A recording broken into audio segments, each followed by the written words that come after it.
राधानगरी तालुक्यातील गुडाळ इथल्या माधुरी सातप्पा कांबळे या गेली 20 वर्ष गुडाळ इथल्या अंगणवाडीत मदतनीस म्हणून कार्यरत असून त्या पदवीधर आहेत. गुडाळ आणि गुडाळवाडी या दोन्ही गावांची ग्रामपंचायत एकच असताना केवळ महसूल गाव वेगळं असल्याचं कारण पुढं करून गुडाळवाडीमधील रिक्त अंगणवाडी सेविकेच्या पदावर नियुक्ती केली जात नसल्याचा कांबळे यांचा आरोप आहे. गुडाळवाडीमधील सेवानिवृत्त अंगणवाडी सेविका या कसबा तारळे या गावातील होत्या. मग एकाच ग्रामपंचायतीच्या कार्यक्षेत्रातील असूनही मला संधी का दिली जात नाही असा सवाल त्यांनी उपस्थित केलाय. त्यांनी या पदावर नियुक्त होणं हा आपला हक्क असून प्रशासनानं याबाबत सकारात्मक निर्णय घेतला नाही तर आमरण उपोषण करू असा इशारा दिलाय. कांबळे गुडाळ अंगणवाडी क्रमांक 171 मदतनीस म्हणून मी काम करत आहे. 20 वर्षे काम करते.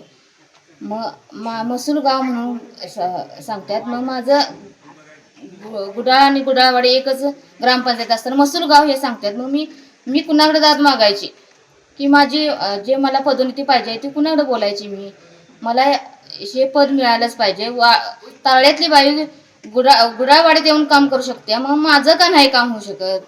पंचायत एकच असताना मग माझं का काम होणार नाही? ह्यासाठी मी प्रयत्न करतोय.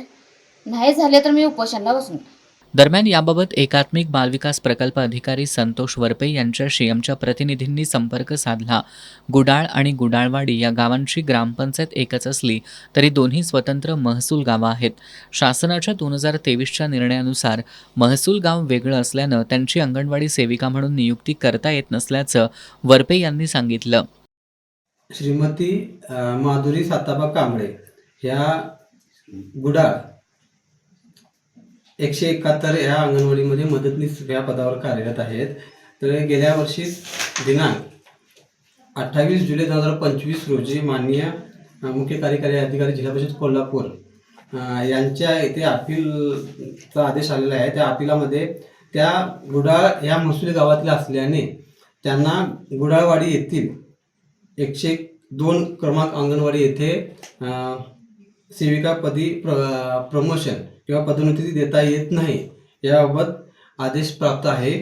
तसा निकाल झालेला आहे आणि याबाबत आपण संबंधित मदतनीस यांनाही कळवलेले आहे. 2 फेब्रुवारी 2023 हा शासन निर्णयानुसार त्याच महसूली गावातील कर्मचारी किंवा उमेदवार हे त्या पदभरतीकरता प्राप्त असतात, ज्याच्यामध्ये त्या महसूली गावाअंतर्गत येणाऱ्या वाडी, वस्ती, पाडे यांचा समावेश असतो. ग्रामपंचायतचा समावेश नसतो.